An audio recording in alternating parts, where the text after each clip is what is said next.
প্রতিরোধ করার জন্য। আমি আরো জানাবো, আমার আপনার ভিতরে মনমালিন্য দলের ক্ষতি টেনে আনতে পারে না। সবাই মুহিত ভাইকে বিপুল ভোটে জয়যুক্ত করার জন্য কাজ করবেন, এটা আমার অনুরোধ।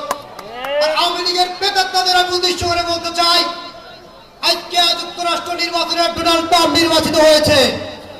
আওয়ামী লীগের প্রেতাত্মারা মনে করতেছেন তাদের জাতির পিতা বঙ্গবন্ধু এসেছে। অসম্ভব, ডোনাল্ড ট্রাম্প বলে যায় নাই। আপনারা জো বাইডেনকে সাথে করে সেলফি তুলে সারা বাংলাদেশে গর্ব সহকারে বলেছিলেন জো বাইডেন আপনাদের বন্ধু। আজকে ডোনাল্ড ট্রাম্প ক্ষমতায় এসেছে, আপনারা একই মিথ্যাচার চালাচ্ছেন। ডোনাল্ড ট্রাম্প নাকি আপনাদের শেখ হাসিনাকে প্রত্যাবর্তন করাবে। এই মিথ্যা স্বপ্ন দেখা বাদ দেন। সাধারণ ছাত্র জনতা গণঅভ্যুত্থানে যেভাবে শেখ হাসিনাকে তাড়িয়েছে, এর মতো নির্লজ্জ ঘটনা বাংলাদেশ কেন পৃথিবীর কোন ইতিহাসে নাই। অতএব আপনারা পুনর্বাসন আর করতে পারবেন না, ভুলে যান।